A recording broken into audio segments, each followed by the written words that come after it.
the Sprixie Show. Hi everybody, welcome to the first episode of the Sprixie Show. Today, we're going to be looking at something so interesting and so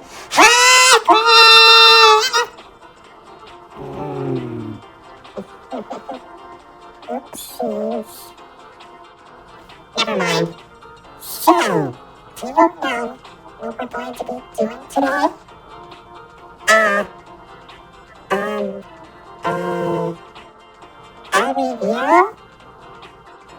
You betcha! Are you excited? Because I'm excited. Well then, here we go. This is our first review. Welcome to Pooh Corner. It's a good place to start, huh?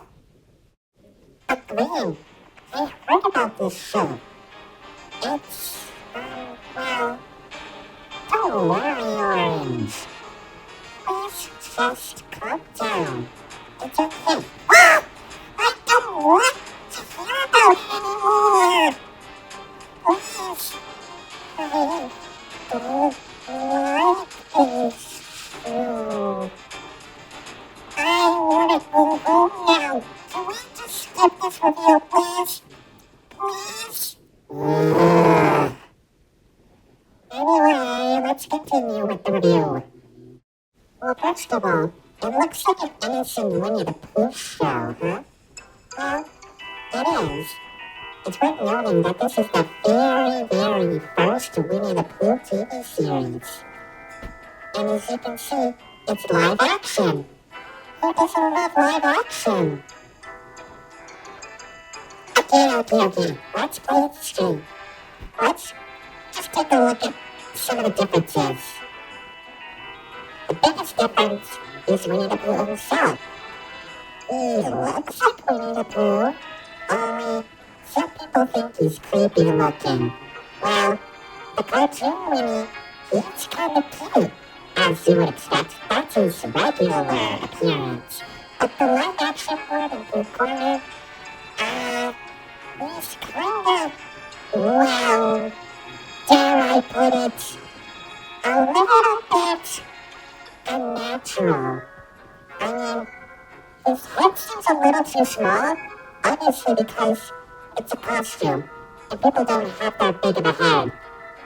And I don't know, just seeing him walk around in like full body when there's somebody in the costume, it's just, I don't know. And don't even get me started about those eyes. I don't know why they made his eyes look like that, but I guess it's just so he can blink. Who can blink without those? And does anybody know what they all look like? I assume they look like something. It's probably because of how low budget they are, but they can't really afford to make them look so good. You would ignoring! Piglet is, well, he looks kind of cute. I'm pretty sure that the person who made these costumes had to make sure that they fit the people, were able to have their heads and their bodies be perfectly fit. But Piglets, I wonder how small the person in the Piglet costume was. Probably a little person or something? I don't know. But let's look at the differences between this Piglet costume and the cartoon Piglet. Well, the head's a little bit roundish. Also, this version of Piglet wears a scarf. Well, the Piglet we all know does not wear a scarf. I mean, it is a cute looking scarf. I do like scarves, but, well, I don't know. He does look cute in that scarf, I must say. Now let's look at Tigger. I understand Tigger is known to bounce on his tail, but because this is live action, I'm guessing there was no way they were able to make him bounce from his tail. I mean, a fake tail isn't as strong enough as, say, well, any tiger's tail, I must say. Also, I think it is a little too, dare I say, quick. But you know what? I guess that's what makes Tigger funny. He's supposed to be really energetic. He's kinda cool here. He's really, really in character. The only difference is that instead of a pink nose, he has a black nose. I don't know, maybe they didn't have enough pink fabric to make the nose when they were making the costumes. Oh well. Now as for Eeyore, he is considered to be, well, an old gray donkey, as he is. But the thing is about this version of Eeyore is that he's less depressed and more cheerful. Also, I don't know if this is tied to any of the other stuff, but he really, really likes to eat thistles. I mean, thistles are plants, so I guess maybe they kind of put that into the actual Pooh stuff, but I guess that we've never really had that information, and we've only heard it here. Also, how does the Eeyore costume work? So for Kanga, I understand Kanga is kind of the female in the Winnie the Pooh cast, but just seeing the live-action version of Kanga, well, in Welcome to Pooh Corner form, she kind of looks a little bit like alright,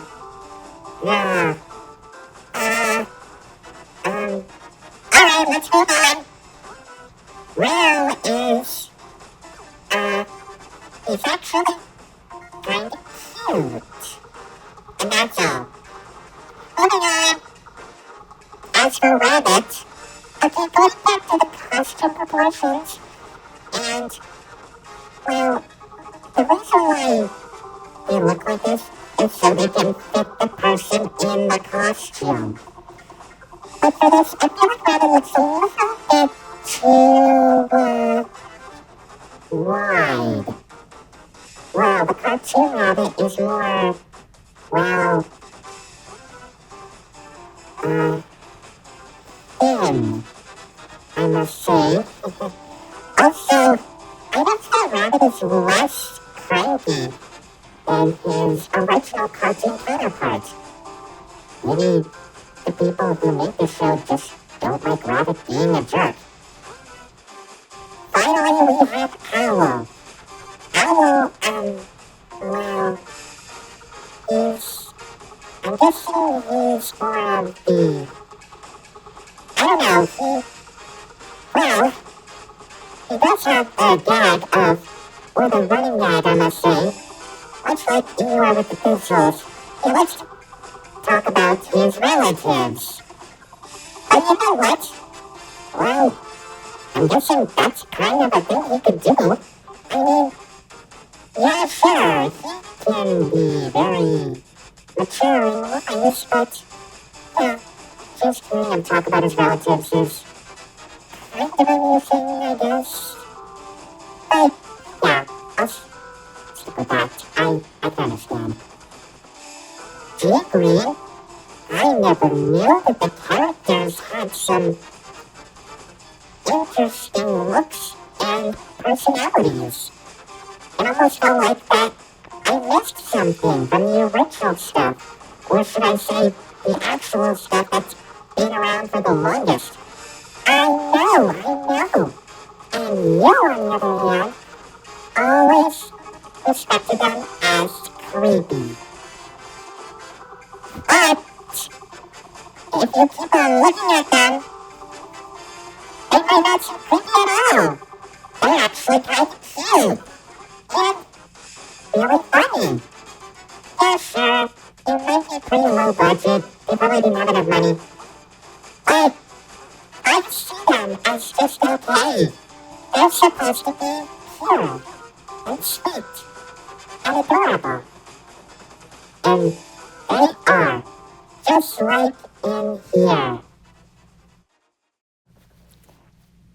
I'm not sure about that, because look at this. PSAs with Pooh? Exactly. PSAs. We need to talk about them. Why are you wearing glasses? Oh, you know what? I don't know. According to this, it seems that they did these PSAs are educational children for schools.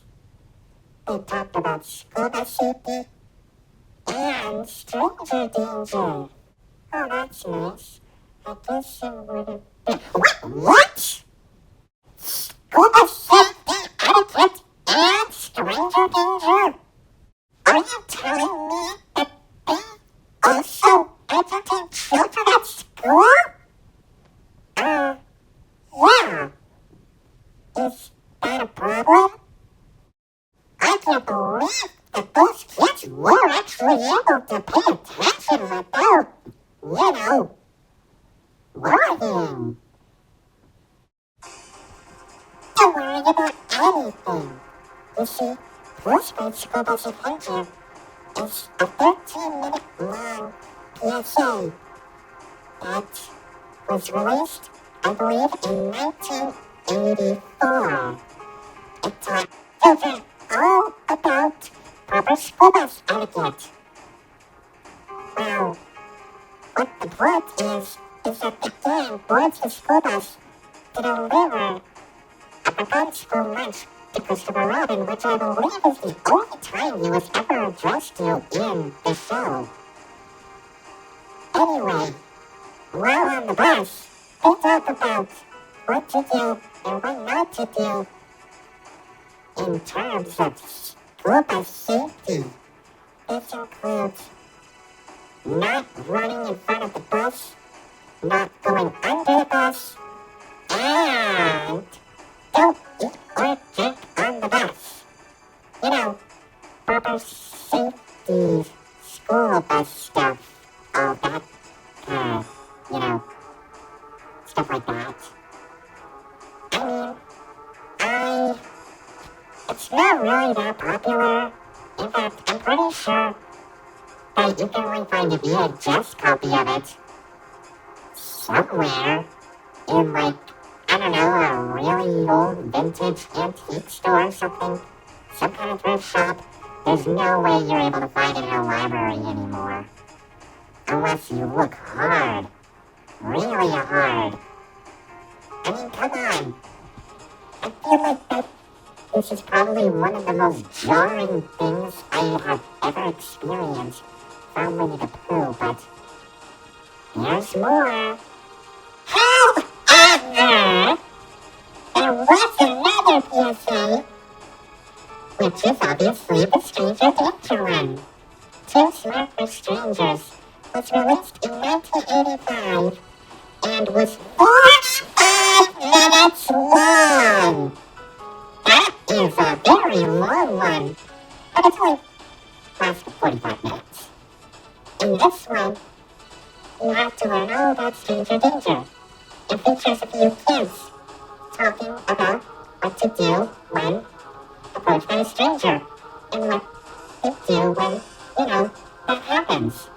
And of course, the Winnie the Pooh characters also give some tips on how to stay safe. Don't let a stranger in your house when a parent isn't home. Don't take anything from a stranger if they offer it to you, and run away when approached by a stranger while on the street. The reason why this is so infamous is because, they also talk about molestation, which is, touching private parts. They talk about private parts in this. But despite all of that, it's still a really good show, just like all the other ones. Well, that's our show. Bye!